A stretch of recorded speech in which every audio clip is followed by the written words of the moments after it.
Come back to my YouTube channel guys. और अभी आप देख सकते हैं मेरे पीछे में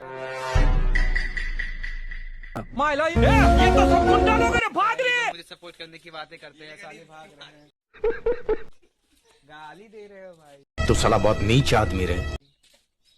ये सब गाली देते हैं यार, बड़े खतरनाक लोग हैं। हम आपको दिखाएंगे मेरा जो छोटा वाला भाई जिसका नाम रौनक श्रीवास्तव है, उसका ये घर का पीछे का हिस्सा है। आप देख सकते हैं इधर ये इसका और ये लाइटिंग जैसी शक्ल लेके आ रहा है लाइटिंग जैसी शक्ल लेके मेरा भाई आ रहा है।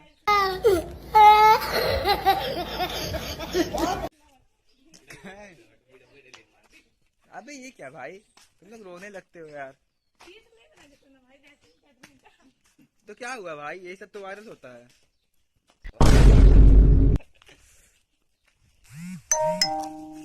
नोटिफिकेशन आ रहा है भाई।